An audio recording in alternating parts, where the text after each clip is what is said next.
Or like just like society. You can't be like, yo, I don't feel like society anymore. Oh yeah, that is. Hard to just.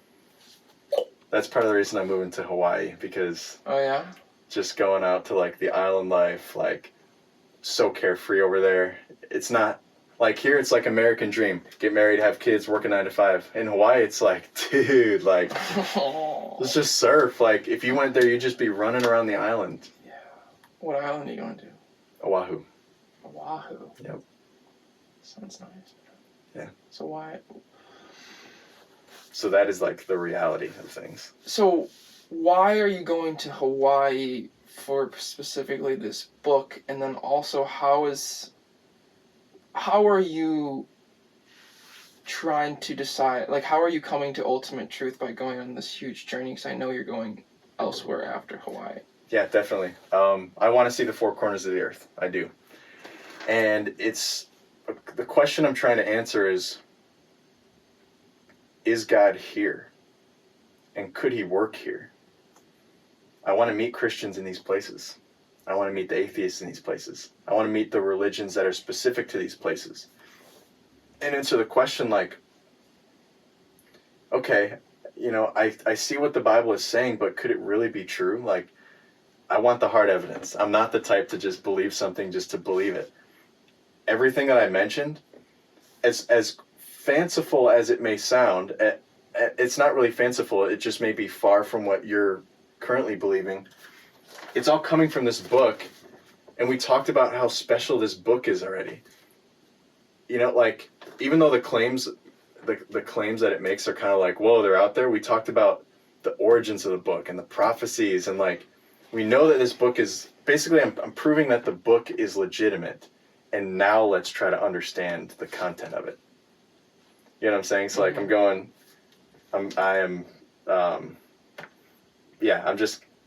I am no like crazy authority on this. Like, I am also an imperfect person trying to find truth. And this is what I've found so far. And no other worldview, religious or not, has given not only this many answers to the real questions, but also like has been such a crazy ride. Like, this has been like, dude, we talked about so much today. Like, there, and this is the reality. Could this really match up with the world that's outside this house right now? Like, does it match? The puzzle analogy. So I'm borrowing this from Dr. Del Tackett. It's one of my favorite speakers. And basically what he says is that a worldview is like a jigsaw puzzle. And each individual piece is a truth claim. And you have a jigsaw puzzle, and I have a jigsaw puzzle. And my jigsaw puzzle is like, I'm building it, and it's a picture, and you want your jigsaw puzzle picture to exactly match reality. Okay, that's my goal. Okay. I believe I can build a jigsaw puzzle, a worldview, and you want it to exactly match reality. And he's saying, you know, some people have a puzzle, but it has pieces from many puzzles, and it doesn't quite match reality. I'm trying to find the worldview that corresponds with reality, with the world we're living in right now. For example, like we talked about the zodiac signs, okay, right, the other day. Yeah. So there's constellations in the sky, right? Mm-hmm. Yes. There's 12 of them. Yes. They have the same names in every culture around the world. Yes. So in that way, we share the same worldview.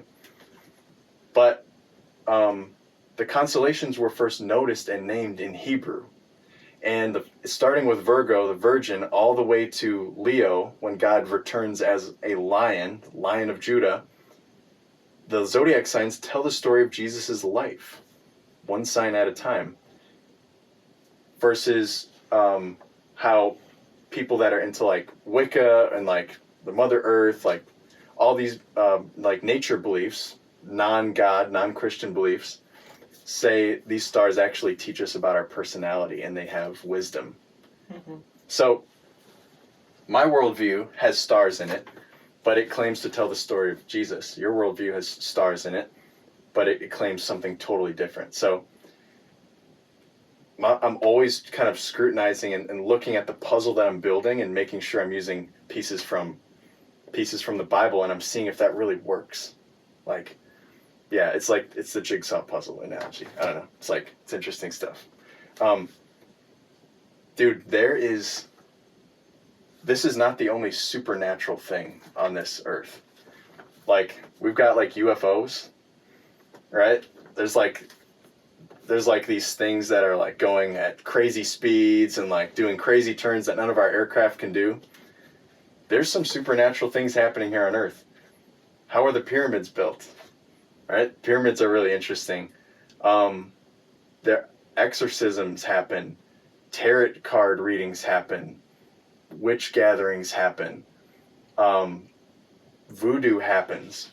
There are real supernatural forces, things that can't be explained here on Earth.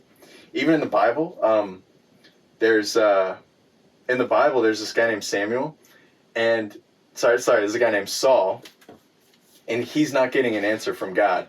So he gets a medium to call up Samuel, a dead Christian guy, and he's like, hey, what should I do? Because you're a Christian. And God gets super upset at him because he didn't go straight to the source. But wait a second, what just happened? He just called a witch, and she raised someone from the dead and had a conversation with a dude, and that's in the Bible? Like, what? It's called, it's a story of the Witch of Endor. It's in 2 Samuel. Like, there are powers out there. It may be that these other religions also have supernatural elements to them. Okay? It may be that there's healings that happen. It may be that there's crazy, unexplainable things that happen. But it still begs the question, which one is truth? Just because something is supernatural doesn't necessarily mean it's true. Still, too. So that's something to keep an eye out for. As we have the internet and things become more and more publicized, a really good question to ask is like, okay, yeah, it's flashy, it's supernatural, but does that mean I should believe in it? So that's something I'm always thinking about too. But yeah. So what is the journey that you're going on specifically? Like, where are you going? What are you doing? What are you seeing? What are your destinations? I want to see. I've already been to Hawaii, but I want to see all the islands. My goal is to go to churches there, meet the Christians there, do the hikes, talk to God on giant mountaintops, get closer with God the whole time. Quick side tangent. The relationship that we are to have with God is that of a romantic relationship. He loves us like that. And that's the type of relationship he wants. It's not like a master to a servant. It's not like a big stone statue and I'm just down here like cowering. The Bible says that we are his bride. Okay? Like, he loves us like that. And so when I talk to God, I tell him everything. Like, I spilled coffee on my shirt, talk to God about it. I'm having a stressful day at work, I talk to God about it. I include him in everything, just as I would text a girlfriend. That is the relationship we're to have with him. And you cannot have that relationship you cannot have a relationship with a God like that in any other religion. Every other God is just, they're doing their own thing, or they're inaccessible, or maybe they are a block of wood or a statue. You know what I mean? So this God is accessible and you can have a personal relationship with him. So all that being said, as I travel and meet other Christians, I want to also get closer with God as I see more of his creation. Because Romans 1 said, what can be known about me is made clear. Like, you see me in my creation. So when I stand on a mountain and I look out, or even yesterday, the storm with the big gusts of wind, like, I see God in that. I'm like, wow, this is like, God, you are so awesome. You made this. This is like I see you. I see your power. I see your, like, the beauty of what you create. Like, we're seeing God in that. It says his invisible attributes are made clear when we look at his creation. So, yeah, I'm traveling to see creation, traveling to see people. There's a backpack trip in Europe that I want to do. So basically just take a train all the way up from Italy to France and just live out of a backpack the whole time. That I want to do. In Vietnam, there's this town where you can buy a motorcycle and you take it all the way down the coast of Vietnam and you sell it there. They sell the bike and then you leave. So, like, they know tourists are going to come buy a bike, take it down and go. Like, I want to do that. Like, I just want to I want to go to Jerusalem. I want to go to Israel. I want to see Bethlehem. I want to see the streets that Jesus walked on, because that's all there. Like, you can see the archaeological finds and stuff. I want to do that. Banff, Canada is really cool. The water's really pretty. Like, I don't know, like, you know, what do? Like, the Bible gives us a command: love the Lord your God with all your heart, soul, and mind. I will do that. And then it also says, go and make disciples of all nations. It says, go make more Christians. Okay, I'm going to go do that. But then what do you do with the rest of your free time? You know, you can enjoy what God made. I'm here for a little bit more time, and just going out to enjoy it. I want to show you something. So, I actually track my days. So far I'm 25. I've been alive for 9,347 days. And if I live to be 100 and die at age 100, I will be alive for 27,000 more days. It's not that long, right? These values are not that big. And get this, it's not really 27,000 more days, because I'm a male American. I'm only expected to live to 70. So we'll cut that down.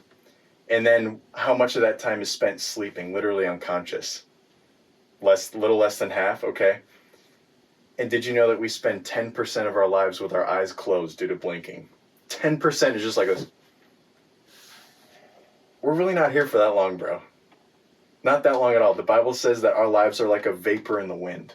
Like, you spray a spray bottle on mist, that's our life. Like, it's there and it's gone.